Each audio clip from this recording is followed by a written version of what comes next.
Hey, salut tout le monde, ici Momo. Donc aujourd'hui dans notre capsule, Mick et moi, on va parler un petit peu de l'environnement négatif, qui est malheureusement souvent le facteur numéro 1 des gens qui abandonnent. Donc on va essayer de vous donner quelques trucs ou du moins de vous inspirer à poursuivre là-dedans.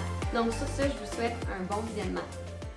Salut tout le monde, ici Mick et Momo du Couple Keto Québec. Donc aujourd'hui au menu, on parle de keto / environnement négatif. Aïe, ça c'est un gros sujet. Ça c'est un gros sujet. Et souvent, malheureusement, quand les gens décident de se lancer dans ce mode de vie-là, sont tous intéressés, sont vraiment pétillants, ils veulent le faire, mais là, ils arrivent avec leur chum ou leur blonde, puis là, ça fait pointe. Tellement, là, la gang, là, qu'il y en a qui abandonnent à cause de ça. Puis je trouve ça vraiment triste, puis je trouve ça important qu'on en parle. J'irais même encore plus loin que ça, je dirais que c'est la chose qui fait en sorte que les gens abandonnent le plus. Yes. C'est le number one factor, le facteur le numéro plus... 1. Je suis d'accord. Fait que, qu'est-ce qu'on peut faire justement avec un environnement qui est négatif? Mais qu'est-ce que tu auras envie de dire à ce monde-là? Mais je pense qu'une des premières choses à faire, c'est de faire en sorte que les autres, à la limite, n'ont pas besoin de comprendre ce que vous faites parce qu'ils n'ont peut-être pas fait les mêmes recherches que vous avez faites.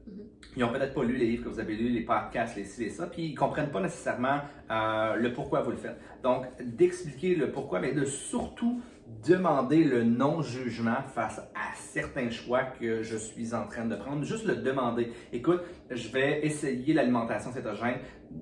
Peut-être que tu vas être contre, peut-être que tu vas être pour, mais j'ai juste besoin présentement d'avoir certains encouragements à la limite, ou du moins que tu n'essaies pas de freiner mon élan. Donc, juste de demander l'espèce, je ne vais pas dire demander la permission, mais c'est un peu ça pareil. Juste de demander la liberté, de demander la permission de faire des essais, puis à la limite de faire des erreurs aussi. C'est juste... souvent, on veut tellement imposer notre manière de penser qu'on oublie que des fois qu'on peut juste demander le respect de la nôtre, puis ça va faire en sorte que justement, si cette personne-là, vous l'avez respectée suffisamment, puis vous lui avez demandé du respect en retour, peut-être que cette personne-là va débuter en même temps que vous, ou peut-être que cette personne-là va vous voir 1 mois plus tard, 2 mois plus tard, 3 mois plus tard, puis elle va dire « Hey, t'es donc bien rendue pétillante, est-ce que c'est à cause de ton alimentation, est-ce que c'est à cause de ci, est-ce que c'est à cause de ça? » Puis peut-être que cette personne-là va embarquer dans votre vague aussi. Mais à la base, si vous venez créer un clash de valeurs, c'est impossible que cette personne-là respecte ce que vous faites parce que, au bout du compte, vous avez attaqué son système de valeurs. Exactement. Donc, premièrement, faites-le pour vous. Essayez pas de vouloir convaincre tout le monde. Faites-le pour vous-même.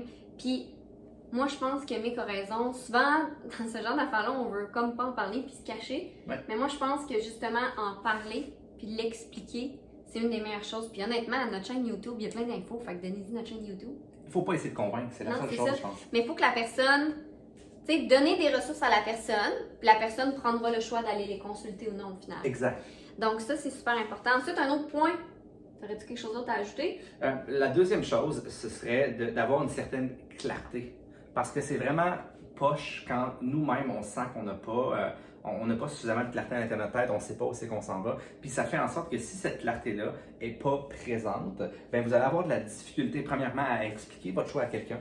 Ouais. Et surtout, si vous n'avez pas cette certitude-là envers vous-même et envers ce que vous faites, ben ça va être difficile que les autres voient la certitude que vous avez. Donc, on a tellement de ressources, on a tellement de vidéos sur cette page YouTube-là que je pense que de passer quelques heures à la limite, puis peut-être à la limite de partager certaines vidéos pour que votre entourage comprenne les choix que vous êtes en train de faire. Donc, ajouter de la clarté, puis surtout, encore une fois, ça revient un peu au même point que le premier, c'est qu'il faut arrêter d'essayer de convaincre les autres, il faut donner les ressources, il faut arrêter d'essayer de les rentrer dans la bouche des gens. Puis souvent, je vais vous l'avouer, les gens, ce qui ont peur en keto, c'est que ce soit pas bon, ou de s'ennuyer de leur pain ou de leur pâte, ou peu importe. Mais ce qu'il faut comprendre, c'est que ce goût-là, si les gens embarquent, va finir par se perdre. Parce qu'en keto, là, quand on mange, là, on est tellement satisfait. Fait que, tu sais, moi, je pense que si vous avez une famille, puis que c'est vous qui faisiez la nourriture, c'est de pas dire le mot keto, mais juste de faire des changements par-ci, par-là. Puis les gens, là, autour de vous, votre famille immédiate, je vous le dis, là, ils s'en rendront peut-être même pas compte. Fait que, tu sais, c'est pas, oui, d'en parler, mais pas de dire, hey, à soir, là, j'ai fait un assiette keto, là. Là, le monde va faire, ah, OK. Mais si vous arrivez, vous faites, hey, à soir, j'ai voulu essayer quelque chose de nouveau. J'ai vu ça, puis ça me tentait. Ben là, vous voyez, c'est différent. Parce que vous n'avez pas dit le mot keto, une étiquette. Vous amenez ça comme une nouveauté. J'avais envie de quelque chose de différent.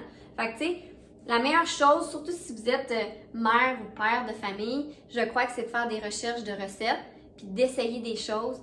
Puis Émilie de Famille Keto, qui est ma soeur, elle, comment qu'elle a fait quand même pour convaincre sa famille? Ben, elle a fait beaucoup de desserts keto au début. Okay? Elle n'en fait plus. Elle n'en fait plus autant, là. Mais au début, pour gagner la bouche des enfants, on va dire ça comme ça, elle a fait beaucoup de desserts keto. Et croyez-le ou non, aujourd'hui, les enfants en mangent pratiquement plus, puis ils sont keto. Donc, tu sais, truquer un peu. Ils mangent plus, les enfants? Ben, ils mangent plus de dessert, en fait.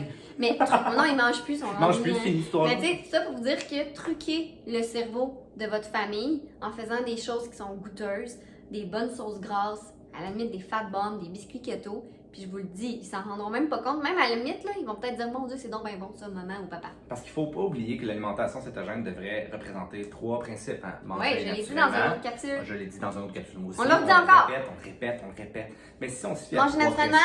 Premier. Deuxième, on augmente la quantité de bons gras. Et le troisième, tout simplement, ça se fait tout seul. On diminue la quantité de glucides. Il n'y a pas personne qui peut vous astiner là-dedans. Okay? Non. Il n'y a pas personne. Si on fait juste dire, ben écoute, j'ai une alimentation qui est beaucoup plus naturelle, je mange de la viande et des légumes, puis j'ajoute des bons gras. Il n'y a pas personne, y compris la majorité du temps, votre médecin, qui peut apporter une objection contre ça. Vous vous reprenez en main. Donc, amenez ça sous 3 principes de base. Exact. Et dites juste pas le mot keto. Au final, entre vous et moi, là, puis je vais dire un mauvais mot, mais on s'en crisse du mot keto.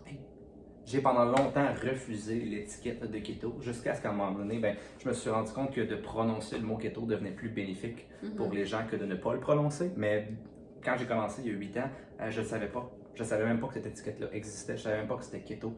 Mais j'avais des résultats qui étaient fascinants vers mes clients, parce que j'étais un entraîneur personnel. J'avais des résultats qui étaient fascinants avec mes clients. Puis, même si ces résultats-là étaient incroyables, je me faisais quand même lancer des roches parce que je parlais d'une augmentation des bons gras. Je disais de ne pas consommer de glucides du tout. Donc, le monde me lançait des roches, mais définitivement, les résultats étaient complètement incroyables. Puis, c'est le principe. Présentement, vous avez la chance les gras sont de moins en moins tabous. L'alimentation, à la limite keto, est de moins en moins tabou, mais l'étiquette continue de l'être un petit peu chez certaines personnes. Donc, éliminez l'étiquette et revenez à la simplicité. Donc, le mot de la fin, ce que j'ai envie de vous dire, c'est commencez par vous-même vous inspirer, à vous-même modifier votre alimentation. Parce que je vous le dis, du moment que vous allez le faire pour vous, vous allez changer, vous allez évoluer. Puis vous allez voir à quel point les gens autour de vous vont vous dire « Wow, t'es donc bien pétillant, pétillante, t'as donc bien une belle énergie. » Les gens, là, je vous le garantis qu'ils vont le remarquer. Puis quand les gens commencent à le remarquer, il y a une ouverture qui se crée, puis c'est là qu'ils commencent à poser des questions. Fait que c'est vraiment de vous que ça part. Faites-le pour vous d'abord et avant tout. Puis je vous le garantis, vous allez être un exemple, un modèle, puis les autres vont vous suivre là-dedans. Et justement, je vais te le dire, c'est ton modèle, ça? C'est plein de choses? Oui, c'est le keto qui fait ça. Fait que ça, c'est We are out.